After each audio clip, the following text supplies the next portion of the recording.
अकोला के अंदर राजनीति माहौल गर्मा चुका है। लोकसभा की तैयारी में हर पक्ष, हर नेता अपने अपनी तरीके से लग चुका है। इसी के कड़ी में आज हम डॉक्टर अभय पाटिल के पास आए हैं। इनसे बात करने के लिए अकोला के लोकसभा क्षेत्र के अंदर इनका नाम कांग्रेस की ओर से सबसे मजबूत माना जा रहा है। उनकी जो जनसंपर्क है, उनका जो लोगों के तरफ प्रति रुझान है, वो कहीं ना कहीं पॉजिटिव लग रहा है, जिसको देखते हुए आज हम डॉक्टर अभय पाटिल साहब से बात करते हैं। आइए उनसे जानते हैं कि राजनीति में उनका आने का उद्देश्य और मकसद क्या है, जिसके वजह से एक डॉक्टर जैसे फील्ड के साथ साथ वो राजनीति को भी अपनाना चाहते हैं। डॉक्टर साहब बताइए कि आपका राजनीति में आने का उद्देश्य और मकसद क्या है? मैं राजनीति में आने का मेरा मेन मकसद जो है वो एक राष्ट्रहित के राजकारण के लिए, इस देश का सही तरीके से विकास होना चाहिए। और मुझे ऐसा लगता है कि एक अच्छा पढ़ा लिखा हुआ इंसान जो है उसकी राजनीति में आज बहुत ज़्यादा ज़रूरत है। एक सिंपल सा उदाहरण दे सकता हूँ मैं कि मनमोहन सिंह एक बहुत पढ़े लिखे हुए इंसान थे, इंटरनेशनल इकोनॉमिस्ट थे, और उनके पास 10 साल का जो कार्यकाल था उसमें अगर आपने देखा होगा कि एक देश की जीडीपी 12 से 13-14% तक चली गई, जो आज खाली 6% पे है। अगर अपन ने सही मायने में उनको देखा और अपन इस देश को आज देखते चलते तो उनके समय में जो विकास हुआ है, जैसा पूरे एयरपोर्ट्स बने इंडिया के, बॉम्बे का एयरपोर्ट जाके देखो, दिल्ली का एयरपोर्ट जाके देखो, सारे देश के एयरपोर्ट डेवलप हो गए। जिस तरीके से आज एयरलाइंस डेवलप होगी उनके कारण, उन्होंने जो एयरलाइंस का पॉलिसी रखी थी, आज बस स्टैंड पे जितनी गर्दी रहती उतनी आज एयरलाइंस पे रहती है। ट्रांसपोर्टेशन हो गया, बिजनेस बढ़ गया, इससे विकास हो रहा है।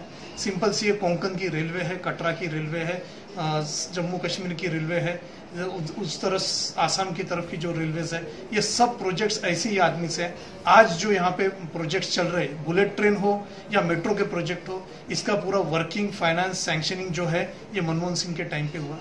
ऐसे पढ़े लिखे हुए लोग भी पहले जो पंत प्रधान हो चुके, चाहे लाल बहादुर शास्त्री हो, पंडित जवाहरलाल नेहरू हो, इन्होंने इस देश का जो विकास किया है, 70 से 80% डैम्स इस देश में आज है वो उसी समय के हैं। 80% डिफेंस फैक्ट्री भी शास्त्री जी के टाइम की है। भेल, भारत बिजली, हैंडलको, एल्यूमिनिको, वो ये जो सब चीजें हैं लाल बहादुर शास्त्री, पंडित जवाहरलाल नेहरू के समय से आई है। बैंकों का जो अधिग्रहण होकर आ गया, जो प्राइवेटाइजेशन बैंक्स में आया है, ये सब इंदिरा गांधी के समय हुआ। अन्न सुरक्षा व्यवस्था थी जो सोनिया गांधी ने दी है। ये सब चीजें इन्होंने, इस तरीके का पढ़ा लिखा इंसान ही जब आएगा तो ही देश का विकास हो पाएगा। जो हालत 5 साल में हुई है आप सबके सामने है। अकोला के राजनीति को देखते हुए आपका क्या कहना? अकोला के बारे में आपका क्या वो है, राय है? क्या अकोला के अंदर विकास हुआ है? उसके बारे में आपका क्या कहना है? अगर पिछले 25-30 साल पहले अगर अकोला का अगर नाम देखा रहता तो अकोला नगर परिषद जिस वक्त थी, चाहे विनायक कुमार पाराशर के समय का भी समय ले लिया, तो दूर दराज से लोग अकोला देखने के लिए आते थे। आज अकोला की जो सिचुएशन है, यहाँ कोई डेवलपमेंट नहीं है, आप सब लोगों को बताने की कोई जरूरत नहीं। अगर यहाँ से आप 100 किलोमीटर पे अमरावती चले जाओ तो अपने से कहीं ज़्यादा डेवलप हो गया। इधर 175 किलो जलगांव पे चले जाओ, डेवलप हो गया है।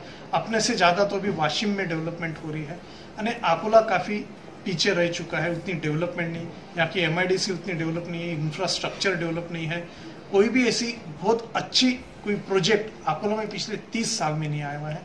आज ये हालत हो गई है कि अकोला के जो बच्चे हैं इनके लिए कोई रोजगार नहीं है। सब बच्चे पुणे, बॉम्बे, वाशी, अहमदाबाद इस तरफ सब शिफ्ट हो रहे हैं। तो ये कहना कि रोकना जरूरी है और इस सिटी की एक बहुत अच्छी सर्वांगीण विकास इस सिटी का होना चाहिए, ये मैं सोच रहा हूँ। आपको अगर टिकट मिलता है कांग्रेस की ओर से, अब वैसे आपका नाम सबसे ऊपर चल रहा है, और कांग्रेस की ओर से टिकट मिलता है तो आपकी किस तरह की तैयारी है? आप इसको किस तरह से लेते हैं? मैंने तैयारी, कोई भी लीडर जो भी है बनना चाहते हैं, कोई एक दिन की तैयारी नहीं देती है। मेरी कम से कम पिछले 25-30 साल से इस जिले में मेरी इन्वेस्टमेंट है। वो मेरे प्रैक्टिस के माध्यम से हो, मेरे सोशल वर्क के माध्यम से हो, उसके बाद और भी कोई मैं छोटे मोटे प्रोजेक्ट जब भी रहे तब जिसमें हेल्प करते रहूँ लोगों की। इस सब विकास के माध्यम से सब समाज से जुड़े हुआ हूँ मैं, ऐसा कोई एक समाज नहीं जिससे मैं जुड़े हुआ नहीं हूँ। तो ऐसी मेरी पूरी 25-30 साल की ये तैयारी है। अगर पक्ष अगर सोचता है कि मैं उस लायक का कैंडिडेट हूँ और मुझे टिकट देते हैं तो मेरी सब तरीके की तैयारी आज इस जिले के लिए है, इस लोकसभा के लिए मेरी पूरी तैयारी है। चाहे वो कार्यकर्ता पे लेवल पे हो, पक्ष लेवल के सब वरिष्ठ नेताओं की पहचान हो, उनसे बातचीत हो, उनसे मेरे रिलेशंस हो, उसके बाद में छोटे छोटे देहात में लोगों से जो मेरे संबंध है, और सोशल मीडिया है, फेसबुक है, व्हाट्सएप है, जो भी कुछ मॉडर्न भी चीज़ें, हर तरीके से मेरी आज तैयारी है। मेरा खुद का वॉर रूम है, उसमें से काफ़ी अच्छे से मेरी सब तैयारी मैनेजमेंट है। और मेरे भाषण बोलो, मेरे मोटिवेशनल स्पीचेस बोलो, इसके माध्यम से भी मैंने काफ़ी 25 साल में लोगों तक कर पहुँच चुका हूँ मैं। और मुझे ऐसा लगता है कि मेरी एक बहुत सक्षम तैयारी इस लोकसभा के लिए है। सभी धर्म के साथ आपके अच्छे संबंध बताए जाते हैं, लेकिन कहीं ना कहीं आपके बारे में एक बात रखी जा रही है कि आपके संबंध आरएसएस से है, तो मुस्लिमों के अंदर ये एक गलत धारणा आपके प्रति डाली जा रही है, तो इसको आप कहाँ तक देखते हैं? नहीं, ऐसा तो कुछ नहीं है। मैं सारे धर्मों से जुड़ा हुआ हूँ। आप अगर चले जाएंगे तो मुस्लिम धर्म में भी मेरे उतने फैंस हैं। कभी भी यहाँ पे कोई कार्यक्रम रहता है, चाहे वो मस्जिद में वहाँ मैं चले जाता हूँ। कहीं और भी धर्म के कार्यक्रम रहे तो मैं वहाँ पे भी चला जाता हूँ। आगे ख्याल में ऐसा कुछ नहीं है।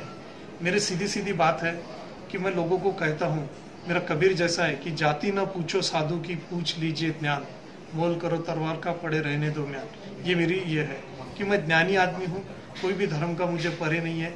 और मैं जीता भी इस तरीके से हूँ कि जैसा कहते हैं कबीर जी की, हद हद पे सब सोया, बेहद ना सोया कोई, बेहद की हद पे कबीरा अकेला सोया। जिंदगी में मुझे सब धर्म का ज्ञान है, चाहे वो इस्लाम रहे, चाहे वो हिंदू धर्म रहे, चाहे वो क्रिश्चियन धर्म रहे, चाहे वो बुद्धिस्ट धर्म रहे। ये मेरा, मैं कोई भी धर्म को ये नहीं समझता। हर एक धर्म में अच्छे लोग हैं, हर एक धर्म में बुरे भी लोग होते हैं। हर राजनीति में अच्छे लोग होते हैं, हर राजनीति में बुरे लोग होते हैं। हर व्यवसाय में अच्छे लोग होते हैं, हर व्यवसाय में, लेकिन बहुत कम लोग बुरे होते हैं जो कि उनका कोई अपना व्यक्तिगत ध्येय रहता है।